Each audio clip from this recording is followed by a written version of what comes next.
Hello friends, welcome to Kumudha சமையல். இன்றைக்கி நம்ம பார்க்க போகிற recipe cabbage pakoda. Cabbage onion ரெண்டுமே சேர்த்து ஒரு பக்கோடா செய்ய போகிறேன். அதுக்கு 1 கப் அளவுக்கு மைதா மாவு, கேபேஜை சின்ன சின்னதாக கட் பண்ணி வச்சுருக்கிறேன். காரத்துக்கு பச்சை மிளகாய் சேர்த்துருக்குறேன். வெங்காயம் இந்த மாதிரி நீளமாக கட் பண்ணி வச்சுருக்கிறேன்.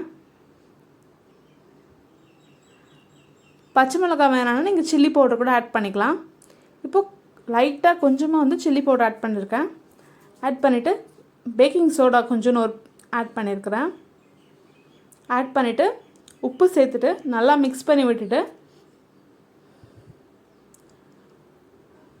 கொஞ்சம் கொஞ்சமாக தண்ணி சேர்த்து மிக்ஸ் பண்ணிக்கலாம்.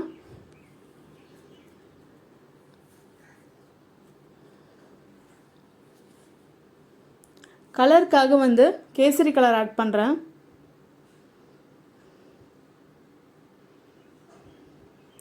இப்போது லைட்டாக தண்ணி சேர்த்து நல்லா மிக்ஸ் பண்ணி விட்டுட்டு சின்ன சின்ன பாலாக வந்து பிடிச்சி வச்சுக்கிறேன்.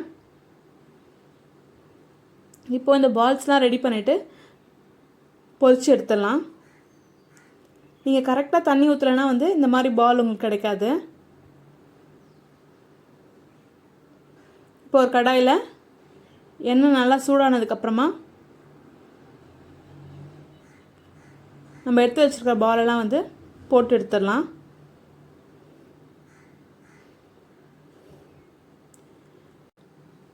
இதில் வந்து இந்த கேபேஜும் இந்த ஆனியனும் வந்து நல்லா வந்து ஒரு ஃப்ளேவரை கொடுக்கும்.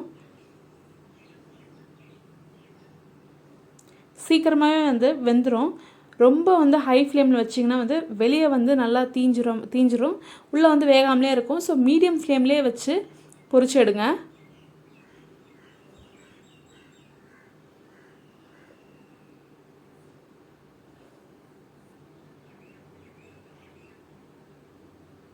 இது வந்து ஒரு டீ டைம் ஸ்நாக்ஸாக எடுத்துக்கலாம். நம்ம 5 மினிட்ஸில் செஞ்சிடலாம் இந்த ஸ்நாக்ஸை.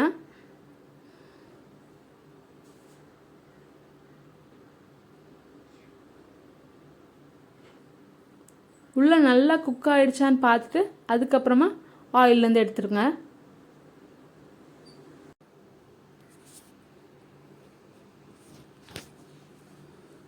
இப்போது சூப்பராக வந்து ரெடி ஆயிடுச்சு, எடுத்துடலாம்.